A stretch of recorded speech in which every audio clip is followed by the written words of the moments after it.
Welcome everyone. Daily Dev episode, I think 18. It's June, and today we will talk about how to stand out in interviews as developers. So I think this is a topic which is very important. How to get a job in tech. I think it's one of the most important things that we can talk about. I see too many people. Hi everyone. Already after 50 people. Hello, hey Victor, Adarsh. Pradumna, how are you? And I already see two of my guests. Sadly, one of the guests could not join for some. She had no voice, so it's hard to do this in this case. Let me share my screen, and of course, I'll present my guests. No problem, no issues. So there we go.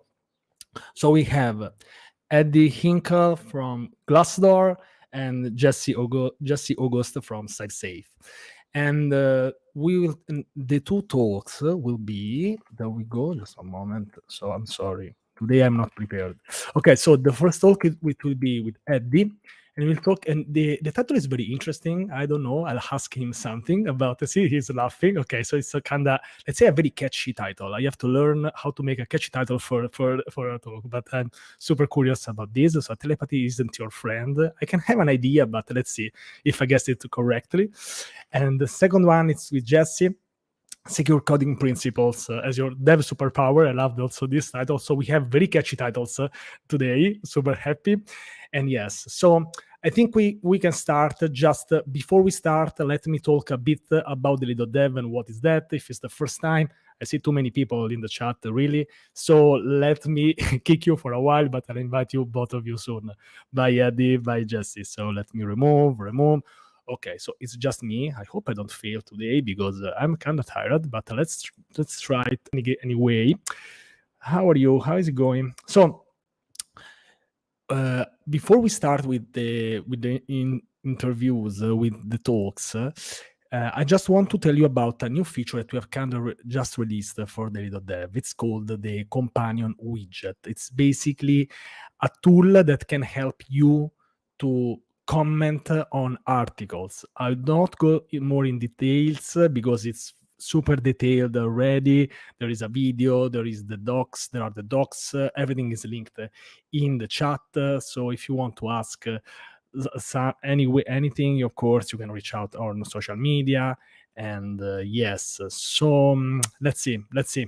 I don't know how many people have already activated this one, but I think we have crossed 10,000, I think. Let's see if we have some stats soon. Okay, let me share this again. This is the changelog of our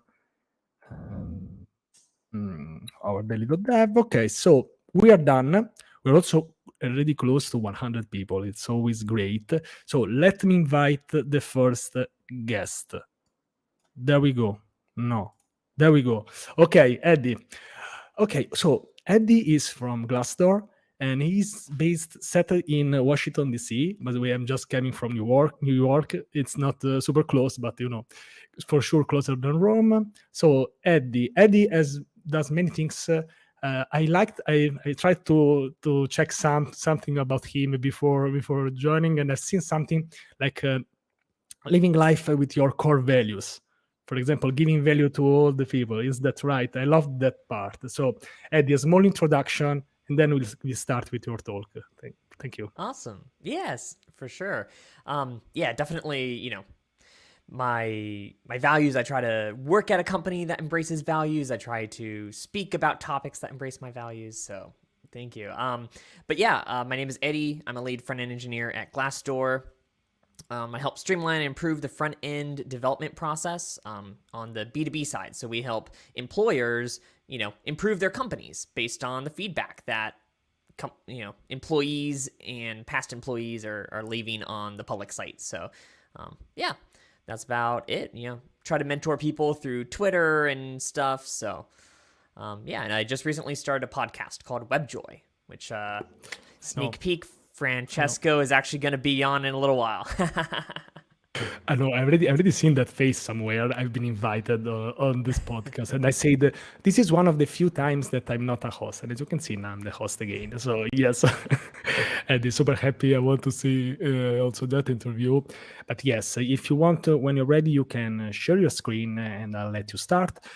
There will Awesome. be a presentation today. We can relax. We can have a longer Q&A. So feel free to drop all the questions you have, and I think that we can start. So good luck with your presentation, Eddie. See you soon. Once you're done, I'll jump back and we will talk again. Okay.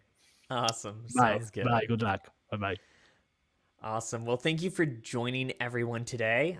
Talking about telepathy isn't your friend. And as Francesco kind of hinted at, it's not entirely clear, but I think you'll all get the gist pretty quickly as we go through. So I want you to picture something with me. There you are. You're staring at your screen. The coding problem is in front of you. You glance in the corner of your screen, and there's your interviewer sitting there, watching you through your webcam. The next 40 minutes will determine if you get a new job or you keep applying for more jobs. No pressure, right? So, something I want to talk about is a 20th century writer said, the biggest problem in communication is the illusion that it has taken place. And what I want to help you do today is avoid walking out of your next technical interview thinking that you were rejected for a lack of technical skills. Because I think one of the biggest things we run into is actually a lack of communication, and that gets in the way of allowing us to demonstrate the skills that you do have, right? You may be going into interviews and be walking out thinking, I got passed over again. What do I need to improve about my technical skills? You may have all the technical skills, but you don't understand how to take the technical skills that you do have and communicate it while you're in the interview. Because here's the thing, in less than 1 hour of that interview, an interviewer has to determine how you spend 40 hours a week, right? And the skills that you demonstrate over the course of 2,000 hours a year. That's approximately the amount of time that you spend working every year, right? And if you have multiple years of experience, that's thousands and thousands of hours. How do you communicate all of that time in such a short amount of time, right? Less than 1 hour. Could be a 20 to 30 minute problem, could be a 40-minute to hour-long problem. And the best way for you to excel is to make sure that you're communicating as much information about your experiences and your skills and your talents within that 1 hour. So today, my goal is to share 7 principles of clear communication, right? So we'll get started. The first one is to ask clarifying questions. They're going to give you the requirements to the coding challenge. And your first instinct is going to be to jump in. Why? Because you've got a clock on, right? You have to solve this technical problem in a short amount of time. But what you really want to do is you want to make sure you're solving the right problem, and you want to make sure that you're solving it in the right way. So, much like real-world programming, sometimes there isn't a common expectation or understanding of the individual details of the requirements. So in the same way that you might require, you may ask your product manager or designer over the course of development and say, well, what about this thing? And what about that thing? And is this important or not? And sometimes they may even go back to some users and stakeholders to verify. Well, when you're in a technical interview, I want you to picture that your interviewer is like your product manager and a stakeholder all in one. They have the ability to clarify and decide what things are important as you are in that interview. And this means one of the first things you'll want to do when you're in your technical interview is to think about what open questions there might be. For example, is the priority of implementation time to market or scalability, right? Are you trying to get something that is able to ship really quickly, or are you trying to build something that can scale immediately without having to write new code? Because the complexity of your solution is going to be very different if you're trying to build something that can scale easily, that can be put on serverless or things like that, versus something that can just be spun up on a server, right? So understanding that requirement is important. Also, should there be a large amount of users? If it can support a large amount of users versus like a closed beta MVP that's validating an idea, that's going to help how you shape this code. So some questions you might want to ask. How many users does this need to support at the same time? Are there any particular bandwidth or usage requirements, right? If you're building a web app, particularly on the front end, is this something that's going to be mobile-based or, desktop-based? Is responsive important for this skill set that they're trying to look at? These kinds of questions are going to help you target and spend your time on the most important things. Speaking of spending your time on the most important things, you want to prioritize appropriately. So everyone has different technical skill sets, and because of that, the challenge they give you may be so big that you can't complete it during the course of the interview. Sometimes they intentionally create really large challenges with the idea of just seeing how far someone gets and how someone deals with such a large project. Because in our job as software engineers, one of the most important things is prioritization of tasks, right? Are we focusing on the most important pieces first? Because there's always more work than time available, right? If you have worked as a developer at all, you know that there's always more stuff you could be doing. There's always something that has to be cut or delayed or pushed off a little while because the work will grow to fit the time available, You can demonstrate your time management skills within the interview by understanding what the most important aspects of the interview challenge is and tackle those first, right? Make sure that those are right because it's going to leave the biggest impression. By focusing on those first, this ensures that if you run out of time and you have to cut corners, that you can cut out the least important aspects rather than the most important aspects. And that can turn the challenge of having run out of time from being a negative entry in your scorecard to a positive entry in your scorecard. Because when they go, well, they ran out of time, but wow, they got all these most important things done accurately and correctly and prioritized well. That's definitely something I've written down when I've run an interview is this person thought through and prioritized very well. That can leave a huge impression on your interviewer. When you're considering what to prioritize, think about the position that you're interviewing for. And if you have to do multiple technical screenings, right? Sometimes they'll have a technical screening for one type of a job, and maybe if you're a full stack engineer, they might have like a back-end technical screening and then a front-end technical screening. Don't focus on the wrong area of the stack if they're really just looking at one area. So, think about if the recruiter or the interviewer has clarified what kinds of skills they're looking for. That's actually something hopefully before you've gotten into this technical interview, you can ask the recruiter, what kinds of skills, what are the main things that they're looking for me to demonstrate out of this upcoming technical interview? That way, when you get in there, you can have those priorities top of mind and you can filter everything you do through that. Some examples of things you may want to prioritize.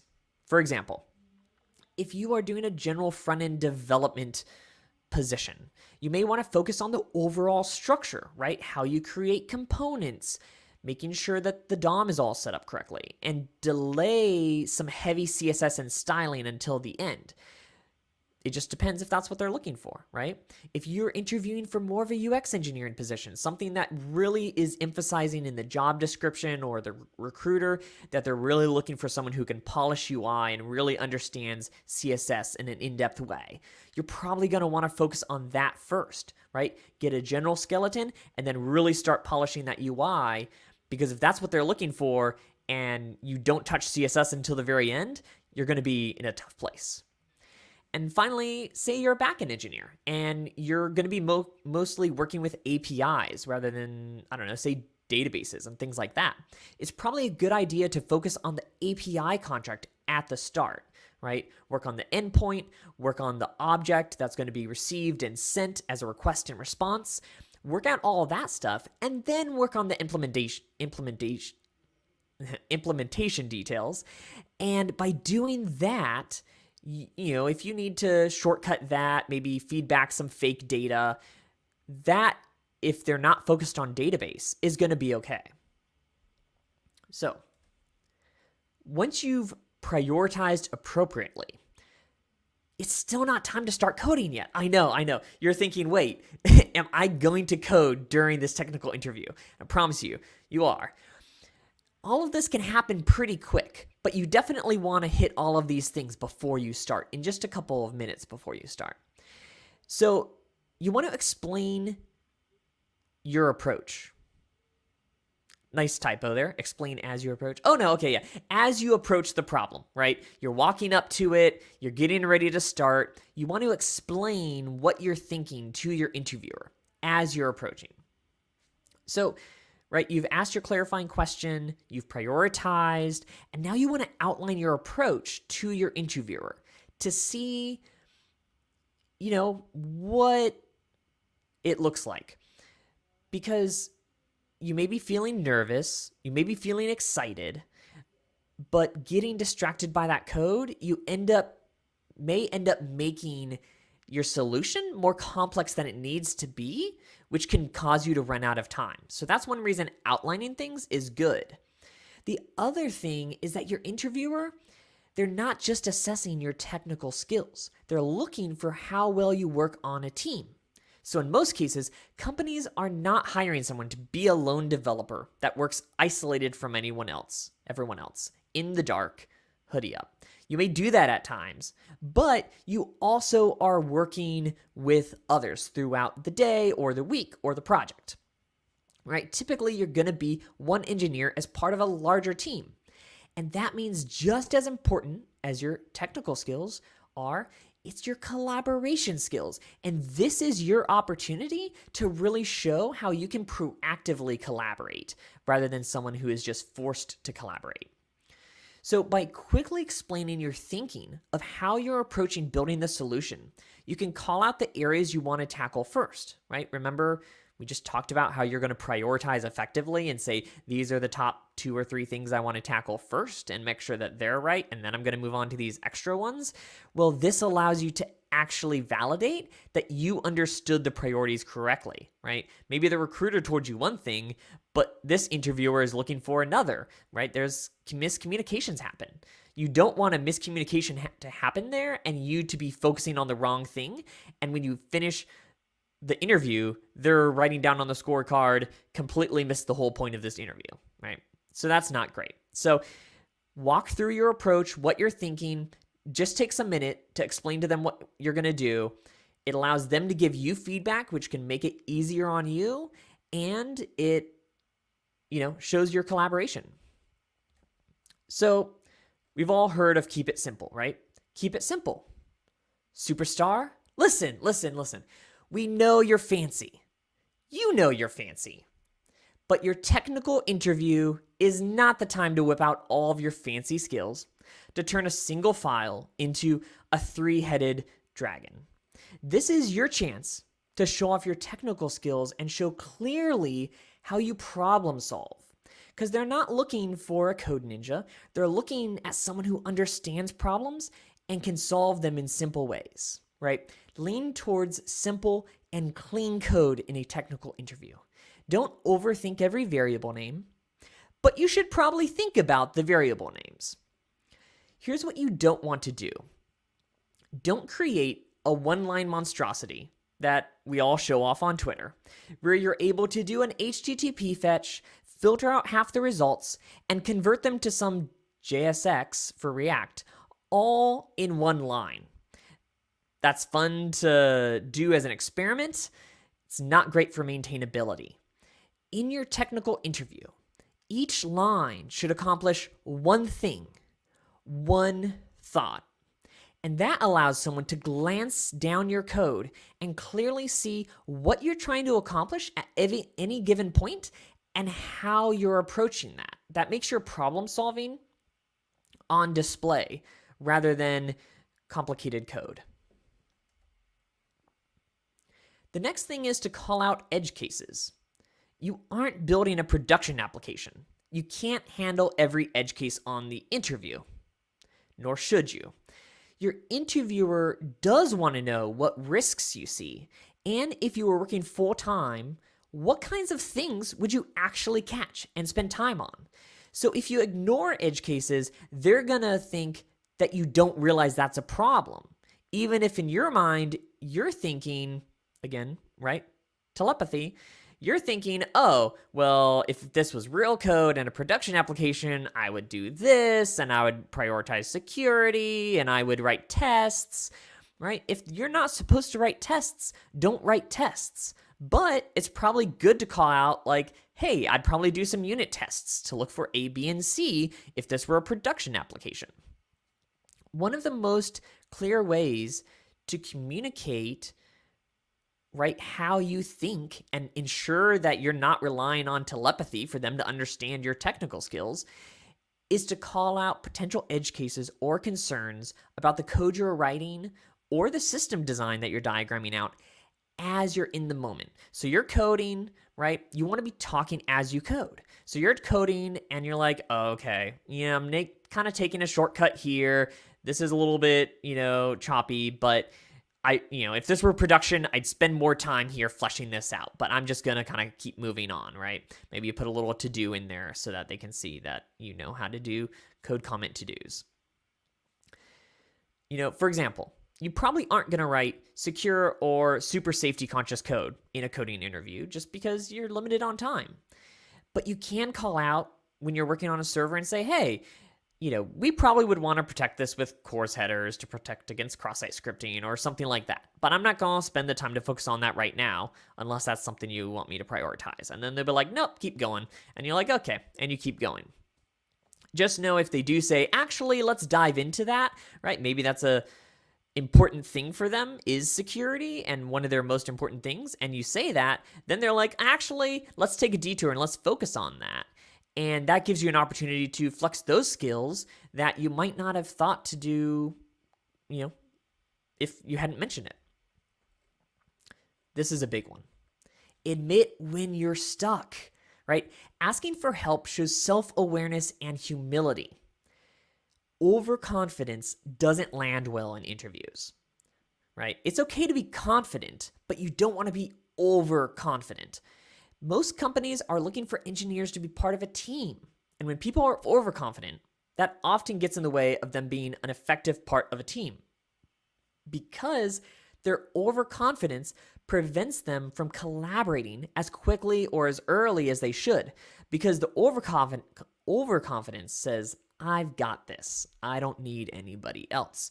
So you don't want to project that, even if you don't think that. So when you get to something that you don't know or aren't familiar with, there's always two options, right? You can fake it, but that has the drawback of potentially seeming overconfident, especially if you make a large mistake since you're faking it.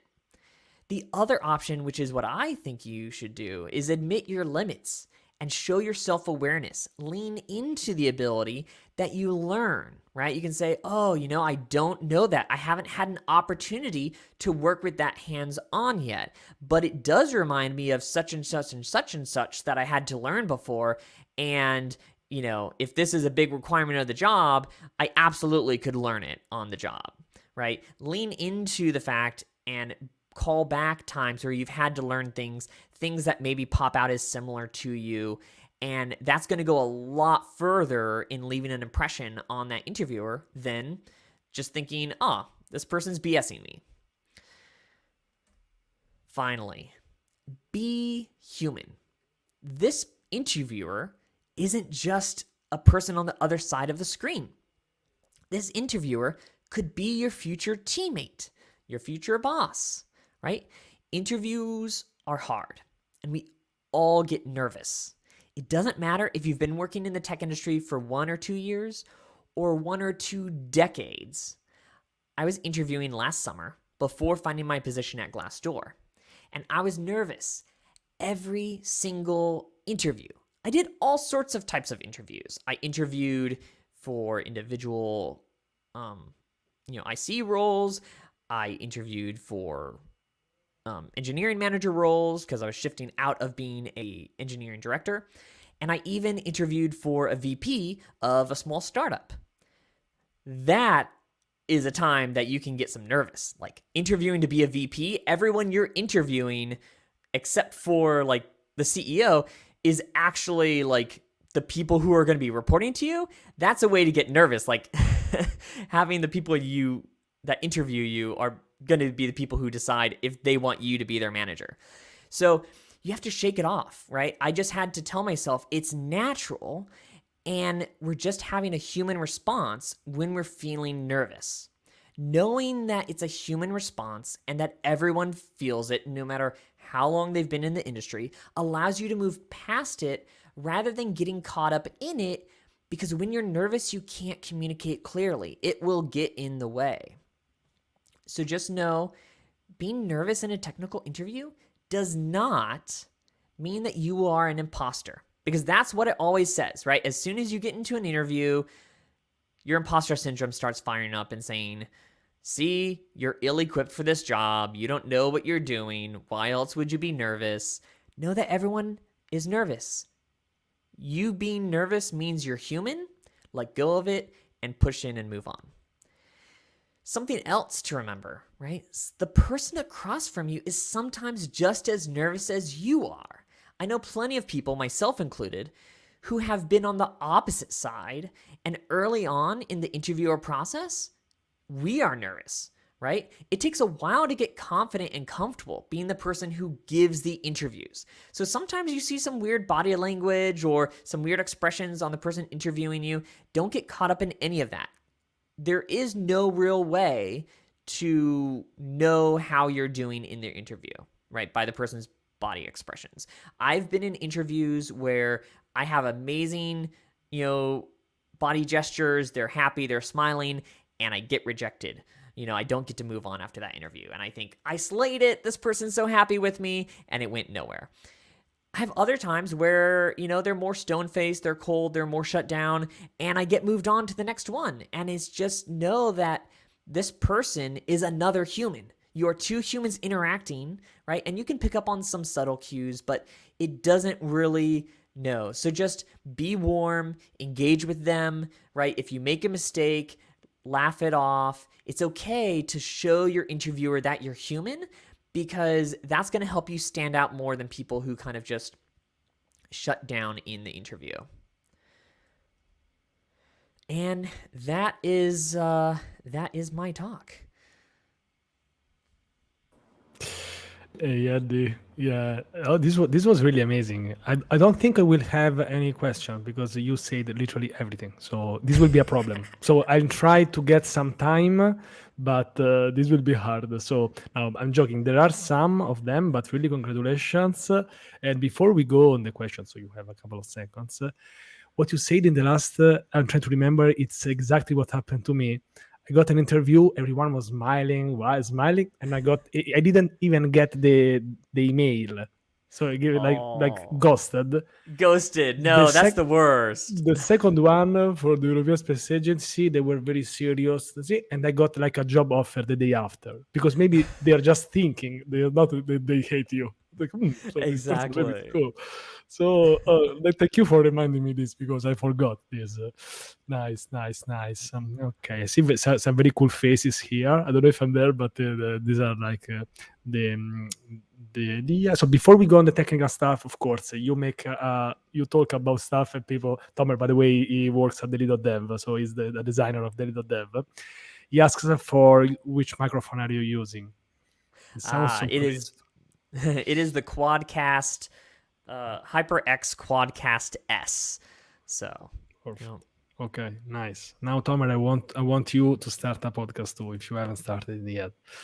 Okay, so we have this one. I think you have already touched it, but maybe we can expand a bit more. And do you recommend to talk while coding, or maybe how much should we talk while coding? I'm putting a function here, and then blah blah blah. Yeah, absolutely. I think one thing, I would think of it like code comments, right? You don't want to say what you're doing as much as why you're doing it. So, you don't necessarily need to say, hey, I'm putting this function here, blah, blah, blah, blah, blah. But it's like, okay, let me create the function stub and I'll come back around to, the parameters later.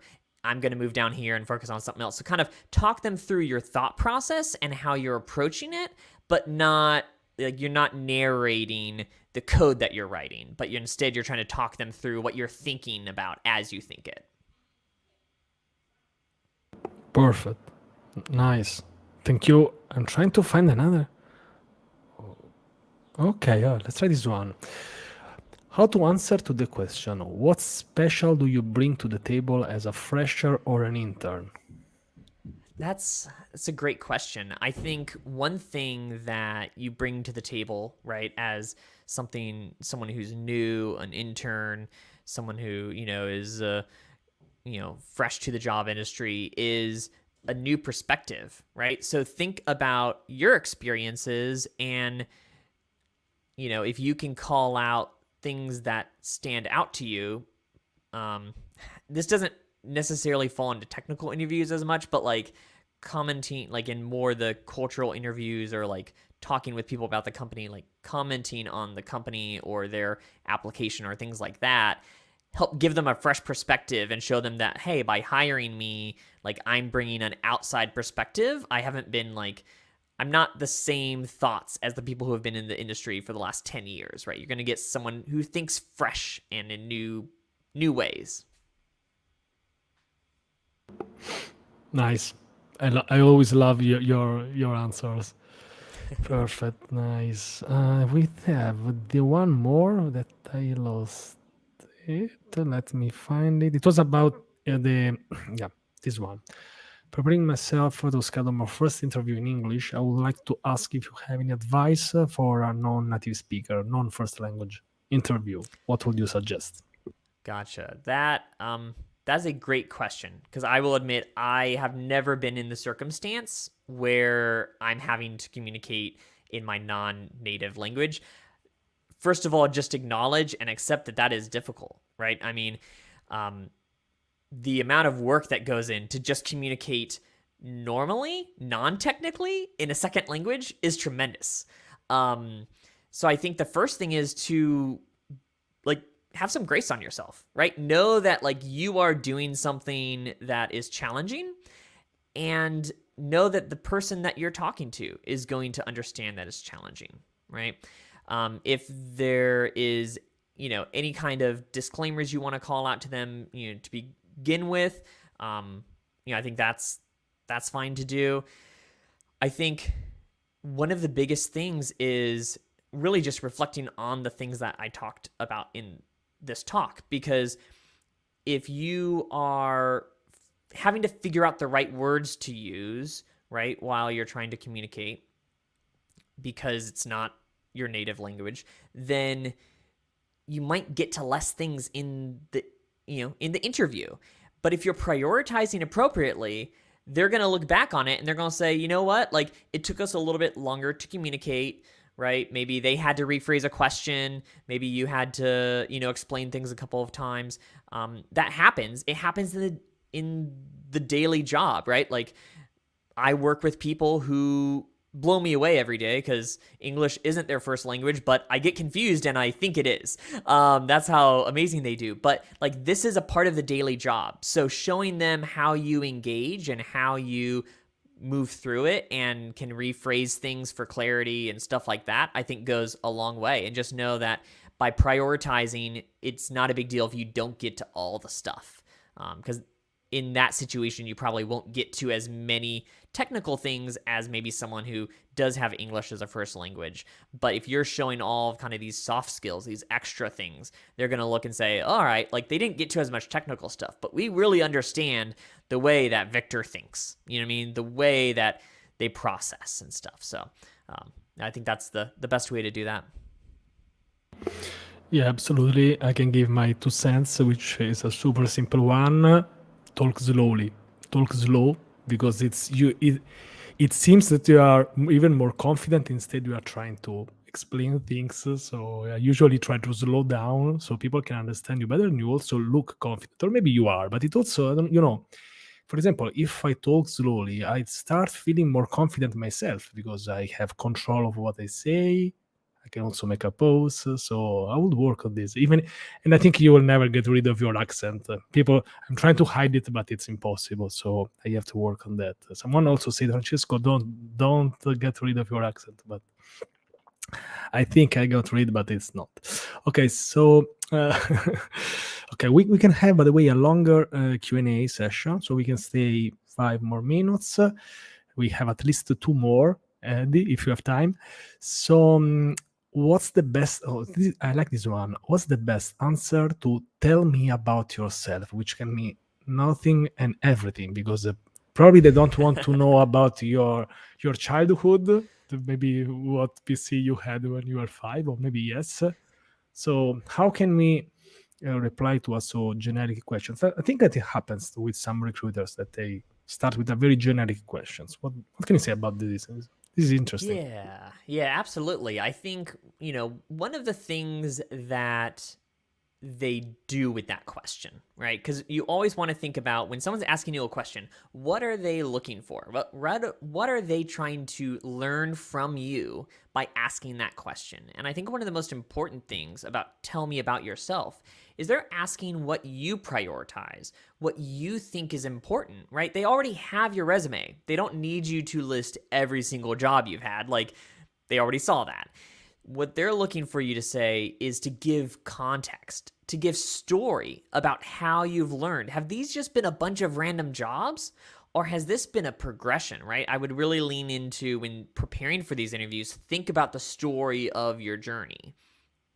And, a great way to do that, like, I know a bunch of people on tech Twitter will do coffee talks and coffee chats and stuff, right? And they'll ask each other, tell me your story. That's a great way to run, different ways of explaining your journey to them, because that's really what they're asking. Like, what's your story? What's important to you? What's your focus? What's your passion?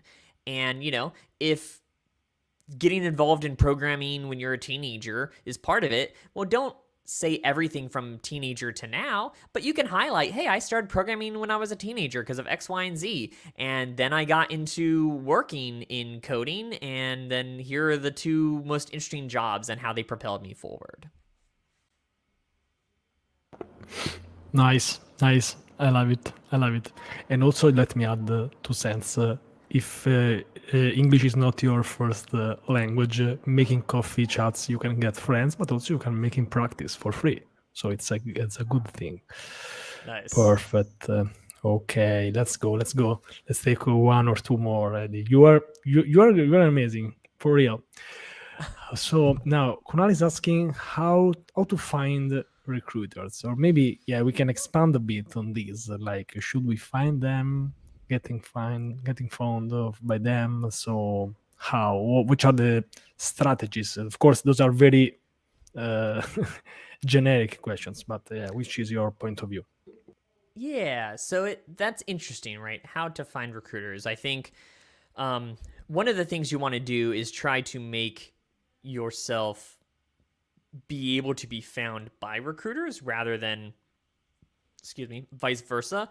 And so, there's a ton of people with different tips on, Twitter and courses and stuff about like how to improve your LinkedIn and stuff. But I think that's really what it is, right? Like, find ways to put yourself out there, your thoughts, your content, your experiences, right? Whether you write some blog posts, whether you, put together a portfolio, like, make it easy for when a recruiter stumbles on you to get a good feeling of who you are really quick. And yeah, I know people who have gone through and like they improve their LinkedIn and then they start seeing recruiter messages right away. And the earlier you are on your journey, the more important it is to like be getting LinkedIn recruiter messages all the time, right? The further you get in your journey, the more you wish the recruiters would leave you alone.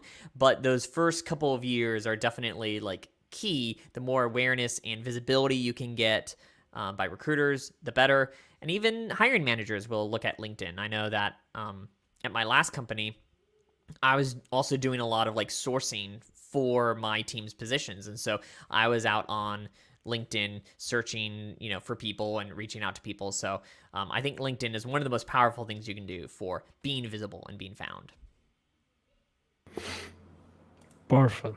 Nothing to add on this. This has been a great answer. Okay, so this is the last one.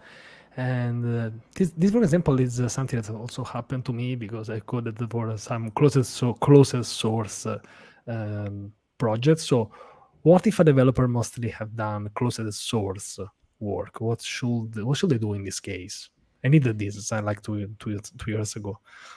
Yeah, that's a challenge. I actually have done closed source work for most of what I've done. I worked with some startups that failed early on. Then I worked for government contracting. You best believe I was not moving that code that I worked on with government contracting anywhere. I did not want to be liable for that.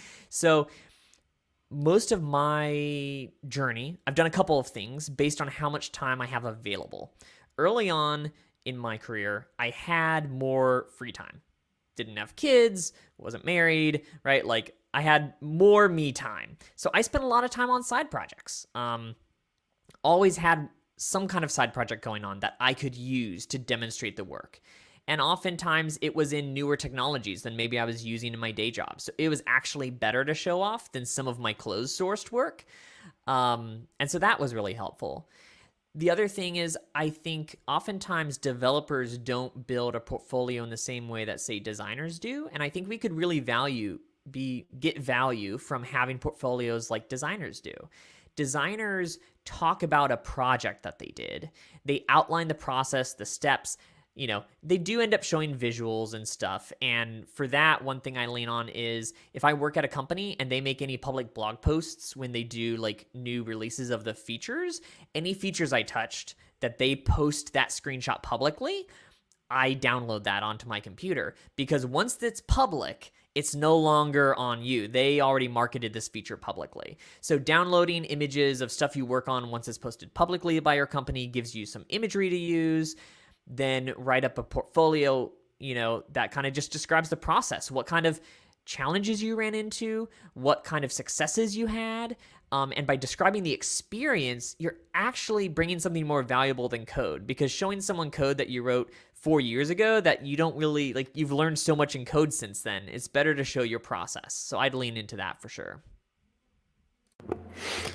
Amazing, Eddie. So I promise this is the very last one. Just 1 minute. Let's see if you can make it. I'm trying to put pressure on you, but it seems that it's not working. So, what's the most important aspect the interviewers look at during interviews? This is generic, but what do you think is the most important aspect? The biggest question an interviewer is asking is, do I want to work with this person? They know they're hiring someone that's going to be a coworker. So if you come off as someone who they don't want to work with, you're not going to make it through the interview. They're going to be like, this person's a jerk. Forget them. Exactly. This is exactly my answer when I was because I've also been a recruiter and I was trying to figure out it's like when you want to get engaged. They're like, okay, so I want to stay with this person, like wake up with this person. At least at the beginning, of course, this can change, but we are talking about interviews, so first impressions, of course. So, yeah. Of course, follow Eddie on Twitter.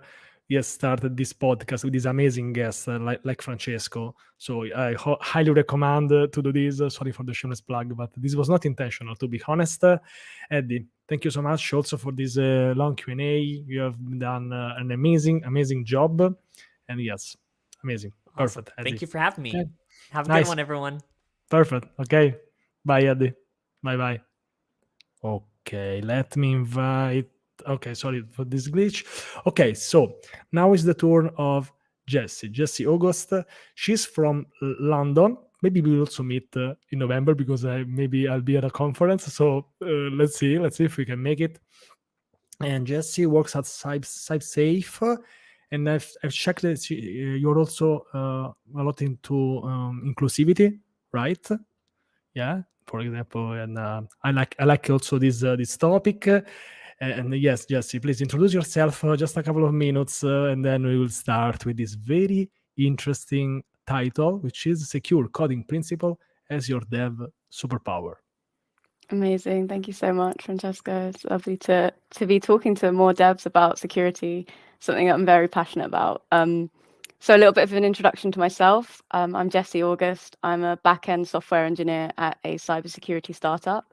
And like Francesco just mentioned, I'm very passionate about diversifying the tech industry and making sure that everybody has the opportunity to participate and, yeah, be their best selves in tech. So a little bit about why I'm also so passionate about cybersecurity. I've worked at a place for the last 3.5 years that aims to fundamentally transform the way society addresses human cyber risk. And so a lot of what we do aims to empower people to care about their risk and their cybersecurity and have the best behaviors. And as a result, that's made me very interested in that. And I also believe that as the builders of technology, all of us involved in any way participating in building that technology need to feel responsible for building secure applications. So I'd like to talk to you a little bit about why I think this would make you an incredible candidate for any role and how you can use it to stand out in an interview. Nice. This introduction is incredible, Jessie. So now I'll be quiet. I'll quit, but I'll stay very active on the chat for sure. Drop off the questions because we have some time at the end. Good luck, Jessie. Bye-bye. Amazing. Thank you. So a little bit about the mission at CybSafe is about making sure that we have security that works for people everywhere. And what that means is that we have a lot of self-learning interventions that are based on scientific behavior change and micro experiments. And so when I think about that in relation to what I do as a developer, I'm realizing more and more that the gap exists with the people as well who are building this technology that we use.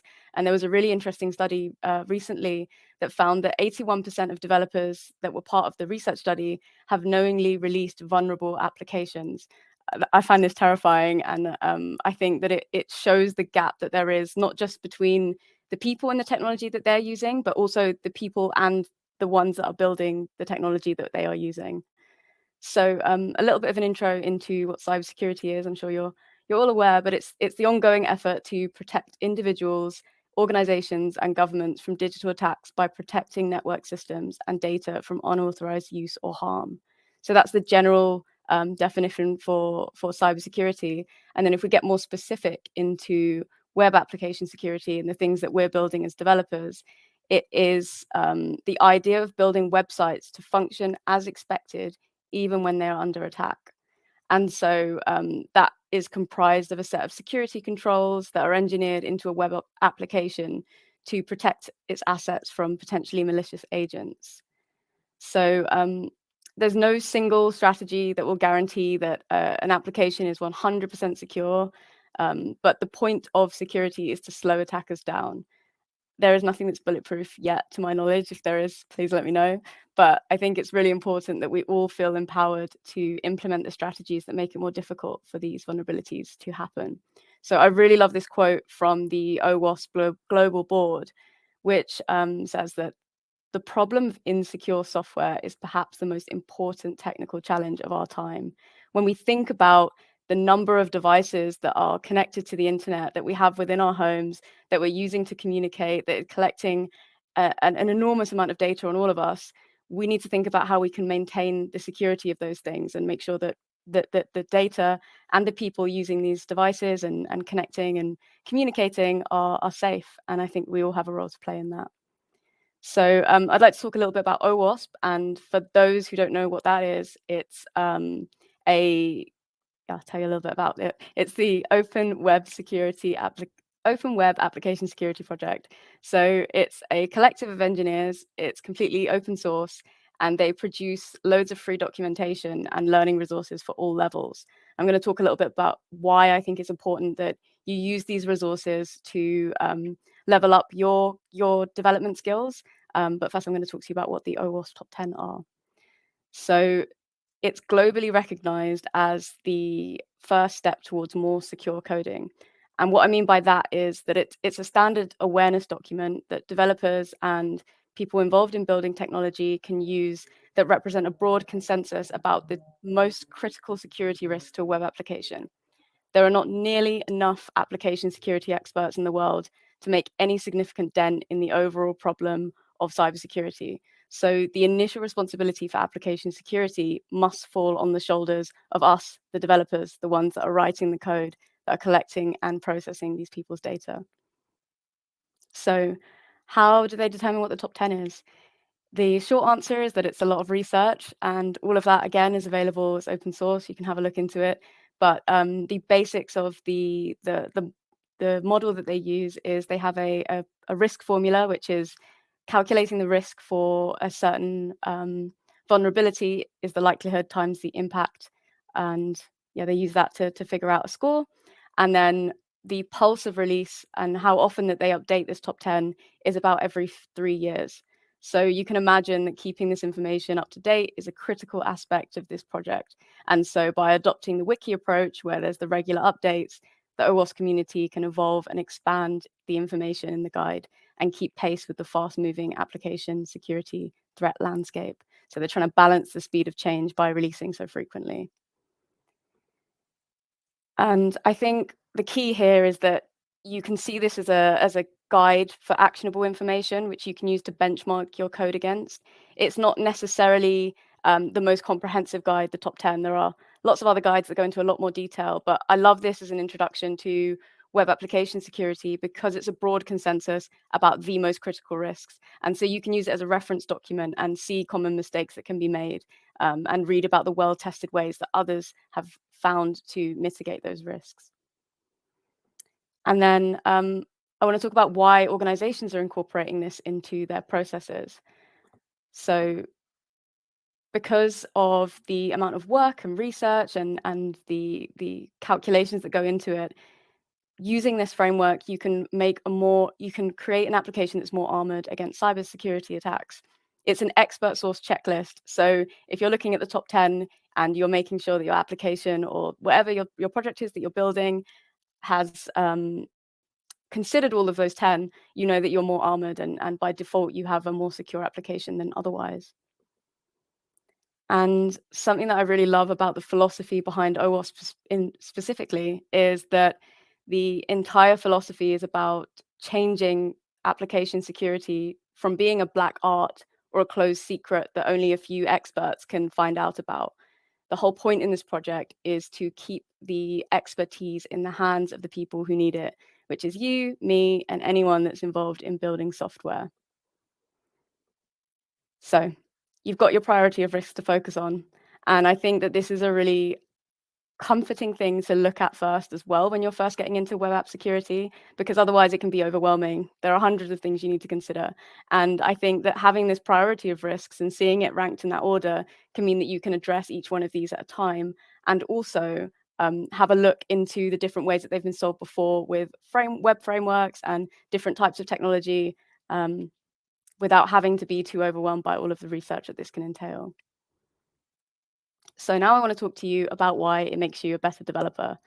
You will be a lot more user-focused. Because you're building to protect the person using your application, that's an instant value add. You're helping to maintain trust between the end user and your organization and the software that they're producing. I believe that we all have a moral obligation to protect the people who are trusting us enough with their data, and which has the potential to be very sensitive and deserves utmost respect and privacy. So writing code in this way means that you are much more likely to create a secure application that is going to protect the rights of the individual using it. And that is an incredible perspective to have. If you're able to demonstrate that you can come to a team and provide that perspective, I think that that puts you head and shoulders above a lot of developers. The 81% that I mentioned in the beginning who are knowingly committing vulnerable code. So how else can it make you a better developer? I think it means that you're a lot more likely to catch vulnerabilities earlier when you are creating that code. So software testers and QAs can use this as a guide to expand on a set of test cases, but you can too, and you'll be more likely to catch the vulnerabilities and save a considerable amount of time for the other teams later. So building securely and thoroughly testing your code as you're building it means that it's much more likely to be reliable, and you're also demonstrating that you're thinking through risks that will make your application ultimately more robust. And then the final one, and I think it's an obvious one, but it's key to mention, is that you're more likely to build secure code by default. And this is an incredibly important thing, especially as we see, like I said before, the amount of data we're collecting on people and the vulnerabilities and the threat landscape changing. Being able to demonstrate that you have an awareness of the things that can make an organization more vulnerable, I think, is an incredible thing to be able to do. So one of the things I'd like you to take away is that I believe we are all responsible enough and we all play a role in securing whatever technology that we're building, whether that's a side project or you're part of a large organization. If you're intentional about building things securely, you'll set yourself apart from others and bring an integral perspective to the team. Whether you're building, designing, or testing software, I really strongly encourage you to get familiar with secure coding and security testing. And Owasp is an incredible place to start with that. There's a lot of great resources, though, and I'm happy to recommend any. But essentially, I think, as I said before, I think it's great to start with Owasp because you've got a predefined roadmap for testing the most common issues and that the applications that we're building and using today are facing. That's everything from me. Thanks so much for listening. Please do, follow me on Twitter. Have a look at the careers website on CybSafe. We have a ton of engineering roles open, and we're remote first and work from anywhere. So please do get in touch. Nice. Thank you, Jessie. By the way, her Twitter handle is Jessie Bell. So be careful with that. And I really loved this presentation. It was very cool. I also loved the style of the slides. And yes, so if you have any sort of questions, just drop them in the chat, and we can reply. Today we are more relaxed, so we can't stay for more. While we wait, Jessie, what do you think is something very, very important for the interview process? Maybe both from the person who is interviewed, both maybe from a recruiter point of view. So what do you think is something which is very important? Yeah, so I think something that I really like that Eddie touched on is like you're not always going to have the time, especially in a technical interview or in a take-home test, to be able to show that you have considered every possible vulnerability or you've thought through every single test case.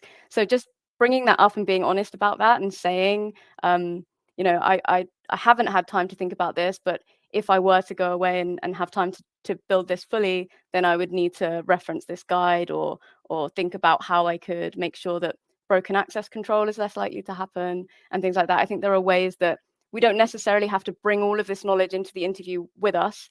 Nobody expects you to perform 100% and bring all the best ideas when you're under that much pressure.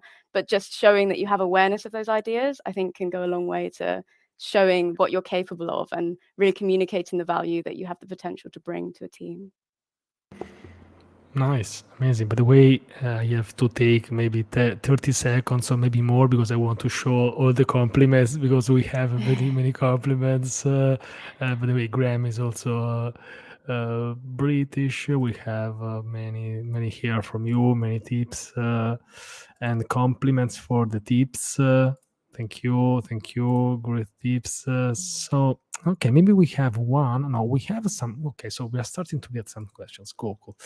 Okay, so by Aubrey, what practices as a front-end developer can I use to ensure a secure environment? So secure environment as a front-end developer. So I think one of the first things I'd start with as a front-end developer is looking into SQL injection and how malicious attacks can happen by people inputting data in a way that they shouldn't, and then using that to access a database in a malicious way. I think it's also another thing to mention just on learning how to develop more securely. You don't always have to come up with all the solutions yourself. There are, especially in security, we're standing on the shoulders of giants, and there's a lot of effort and time that goes into web frameworks and building them so that when we as a front-end developer, for example, are building something, we're already building on a framework that's really well tested and really secure, so it's less likely to have those vulnerabilities. But if you're just starting and you're wanting to have a look into that, then I'd definitely look at SQL injection is a good place to start. Yeah, it's also to get the mindset because and giving basically nothing for granted, because this is maybe a point to start, but it's more about like to having the defensive mindset, we can say. So good one, a great one. Okay, we have another one by Momin. Any recommended automated tools for checking the security issues, for example, for websites? Yeah, that's a really good question. I think that it can be a really good exercise to do this yourself and have a look, because there are, I think Owasp has a guide, in fact, for auditing a website security issues. And I think that that can be an awesome way to learn if you can spot any vulnerabilities in your own website or app. But otherwise, I think there are a few good automated tools. I'm not sure if I'd be able to list them now, but I'm happy to go away and come back with those. Nice, thank you. It's great. And we have one from Gloven. Security is a challenge for all substances, but how are we as backend engineers? How do we detect them as backend engineers if there is a vulnerability? So basically, how do we know if there is a vulnerability or not? I think this is the question. Yeah, so it's a tricky one, and I think there are a few ways. I think that you, as the person writing the code, before you're deploying it into production, you should have tests to assure that the negative outcomes can't happen. So making sure that you've got a test for every scenario of every possible way something could go wrong, and that way you know that that's not going to happen. And also there are a few principles like deny by default. I think making sure that you have a way that whenever somebody is trying to do something that requires elevated permissions, you're making sure that you have to get them to authorize. But in terms of being able to detect the vulnerabilities, I think testing in the first instance, testing your own code, and then most of the time organizations will have penetration tests on a yearly or bi-yearly basis. And I'd recommend asking your head of engineering or whoever is in charge of that if you could have a look at those reports, because those can often be really, really insightful and can determine how you subsequently build or iterate and improve on certain features that have vulnerabilities exposed. Nice. Maybe I have one, so I want to ask something. So, what do you think is the relation between security and open source? Because someone playing the devil's advocate role, I can say, okay, so but if the code is public, everybody can see it, everybody can find the vulnerability. So, which are your thoughts on writing secure code and open source projects? Yeah, that's a really good one. I think open source code has the potential to be an amazing resource for a lot of projects. There is that additional risk that you have to consider, that because you've got all of that available to the general public, that there are people more likely to be able to find it. But what I would say is that we already have incredible communities of ethical hackers, so people who make it their job to go and try and find vulnerabilities, even in projects that aren't open source, and then they're disclosing that information to the organizations to let them know, hey, heads up.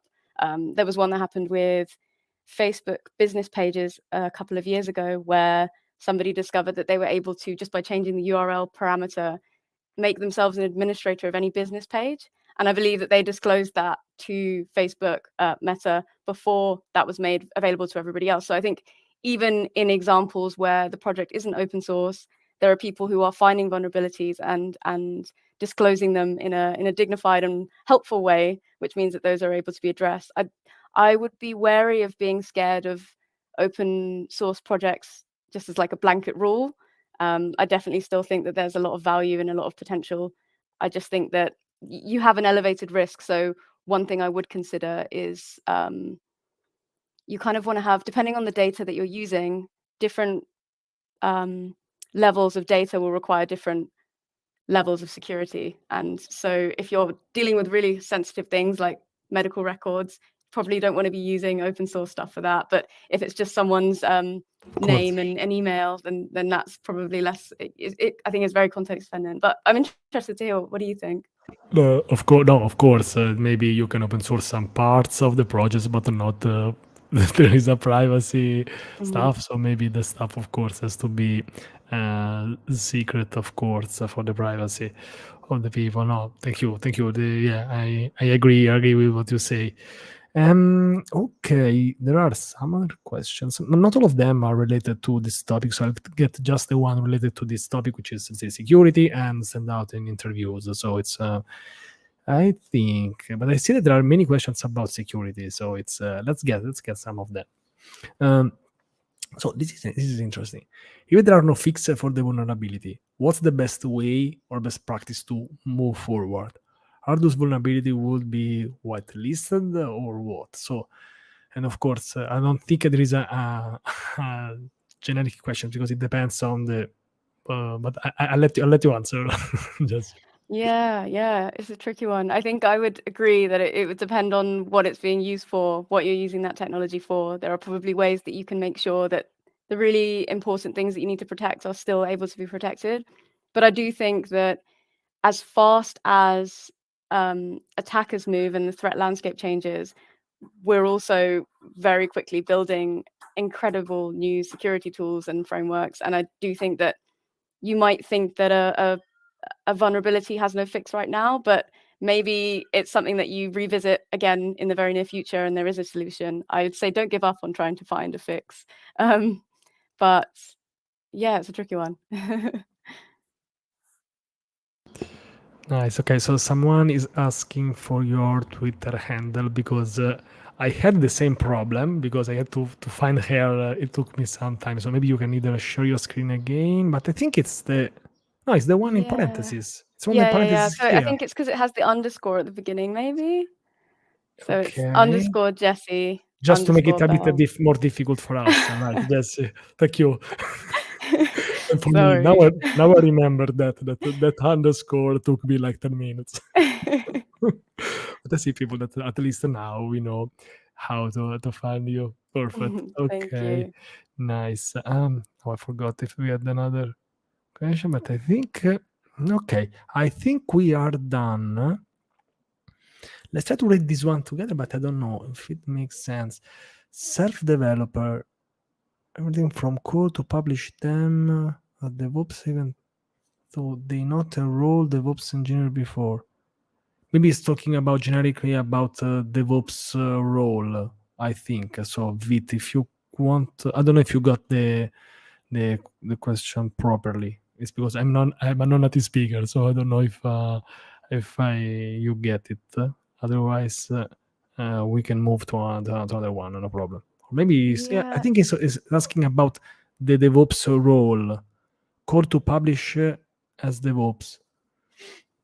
So is everything from coding to publishing it into production? Is that DevOps, that process Yeah. of... Yes, I think it's asking more about what is DevOps because it says like self-developer. Everything it's so is it that like is DevOps publishing as a self-developer? DevOps, I don't think so. No, I mean it's developer being. I think something that I like is about DevOps is that it is about improving developer experience and making it as seamless as possible for an entire engineering team to be able to keep production running and smoothing out the production, the release process, and making sure that the engineers have everything they need to be able to release at a constant speed. I think that DevOps is also very related to security because they're very heavily involved in the technologies that maintain your app or your website live and keeping it alive. But yeah, that's my answer. Perfect.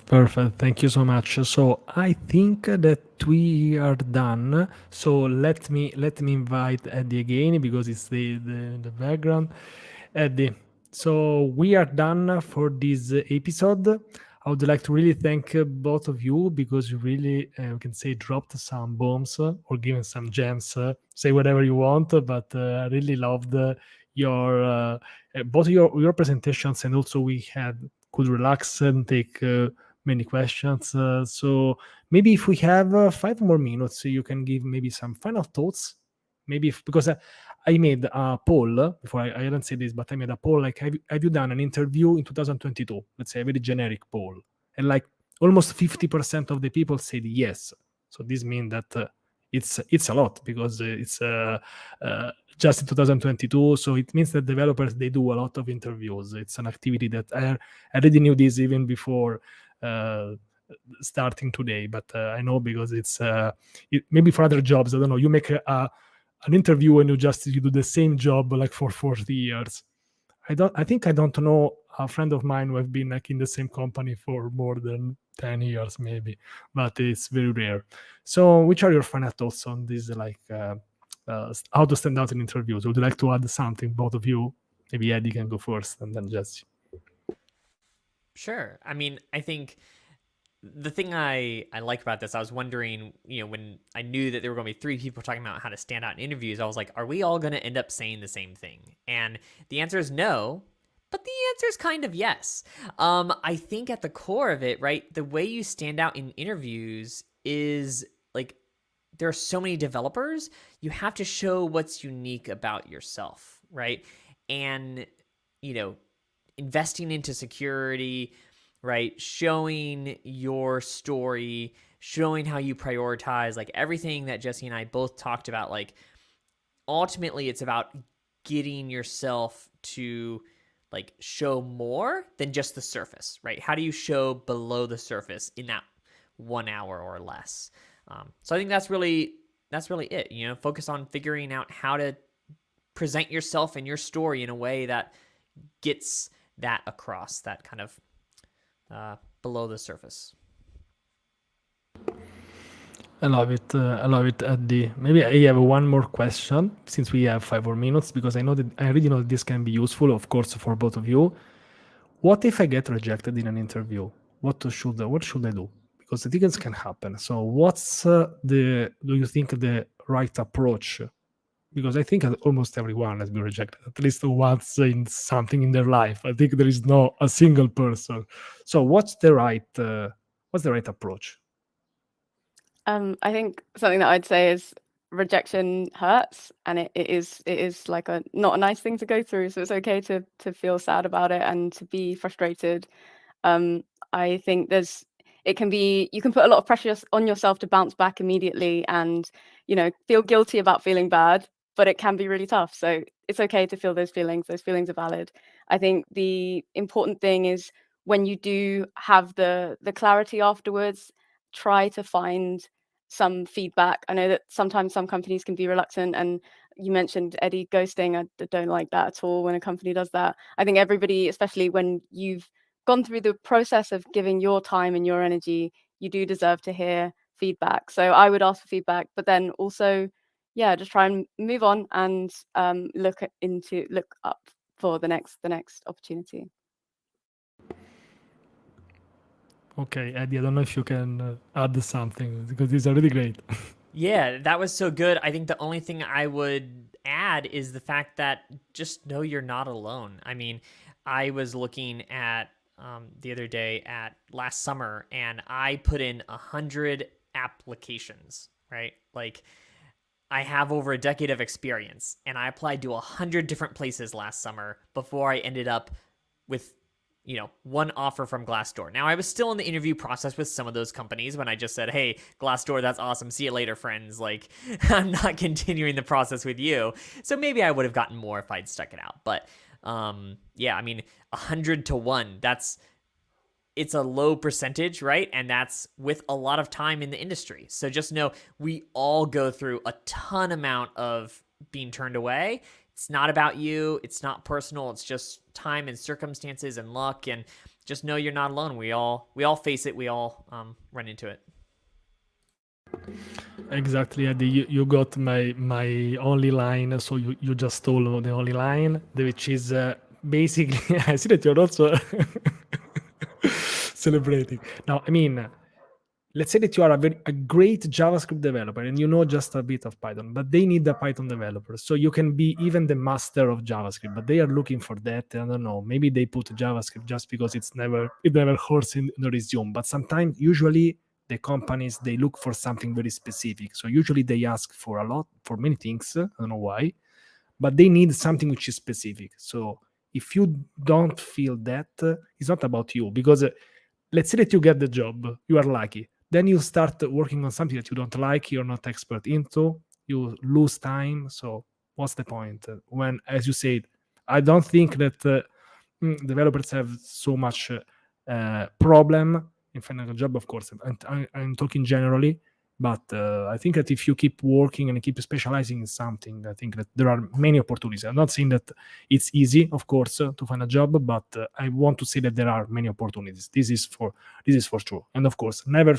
I think that feeling guilty and feeling bad, you can, of course, maybe it will not be the best day of your life, but sometimes I think I feel getting rejected from a bad company can be the best day of your life, like it's been for me.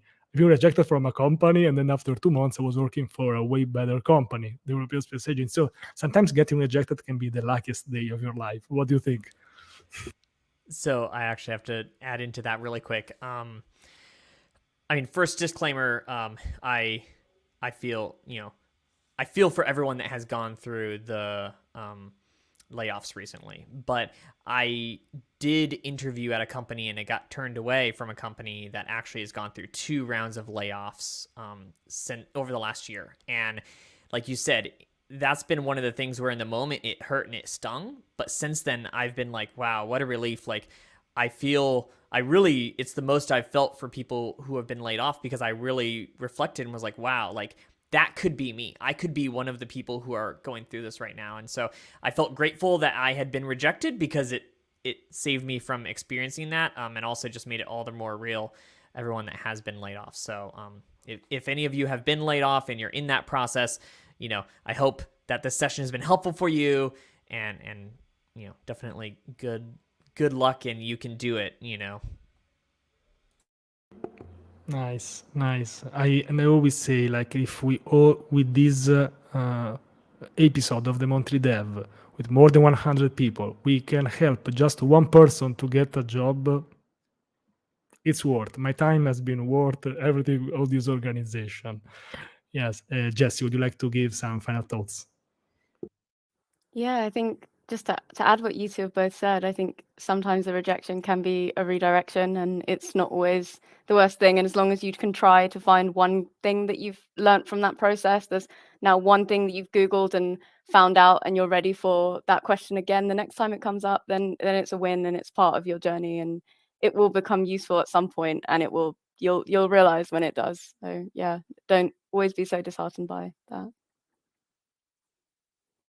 Perfect. And of course, let's end this episode by remembering you that we have just released an amazing feature on daily.dev. It's called the Companion. I will not go into details, but I'll drop a link. It's basically something that can help you to comment on any article, and I think that you will like that. So I just put the link.